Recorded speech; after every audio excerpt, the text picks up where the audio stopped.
Laptop ল্যাবে আপনাদের স্বাগত জানাই। আশা করছি আপনারা সবাই ভালো আছেন। আজকে আমি আপনাদের কাছে একটা ইউনিক প্রবলেম নিয়ে এসেছি। এক কাস্টমার আমার কাছে একটা Lenovo ল্যাপটপ পাঠিয়েছে।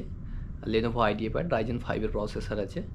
প্রবলেম কী হচ্ছে? প্রবলেম হচ্ছে ল্যাপটপ অন হওয়ার সাথে সাথে BL initialization failed. BL initialization failed. আমি প্রথমে একদম ইউনিক প্রবলেম আমি প্রথম দেখছি। যখন দেখলাম তখন মনে হলো এটা বায়োস থেকে ইস্যু হচ্ছে। আমি বায়োস চিপটা রিপ্রোগ্রাম করলাম, কিন্তু দেখলাম না, সেম প্রবলেম।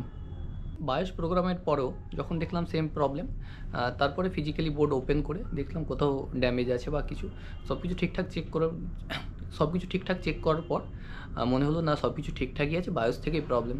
তারপরে আমি ইউটিউবে সার্চ দিলাম। ইউটিউবে দেখলাম গাদা গাদা ভিডিও, অনেক কটা ভিডিও দেখে টাইম নষ্ট করলাম, কিন্তু সেম প্রবলেম, কোনো সলিউশন এলো না। তারপরে লেনোভো ফোরামে গেলাম। লেনোভো ফোরাম থেকে দেখলাম একজন পোস্ট করেছেন, তার সেম প্রবলেম, এবং সেখানেও অনেক কমেন্ট। তার মধ্যে একটা আমাকে ভালো লাগলো যে এই প্রসেসটা করলে মনে হবে না সব কিছু ঠিক হয়ে যাবে। তখন লেনোভো সাইটে গিয়ে সিরিয়াল নাম্বার দিয়ে লেনোভো রিকভারি ফাইল ডাউনলোড করলাম। লেনোভো ক্রিয়েটর ফাইল দিয়ে অনেক সময় 20 GB একটা ফাইল ডাউনলোড করে সেটাকে বুটেবল বানালাম, কিন্তু তারপরেও সেম প্রবলেম। তারপরে মনে হলো এটা আর হবে না।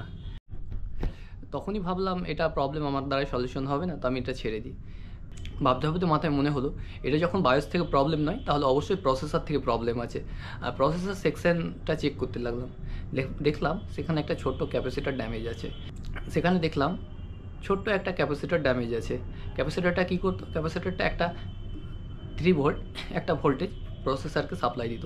সেই ভোল্টেজটা কিন্তু প্রসেসর পাচ্ছে না, তার জন্য সেই এররটা দিয়ে দিচ্ছে, এবং সেই ক্যাপাসিটারটা চেঞ্জ করে দিলাম, বেশ হয়ে গেল।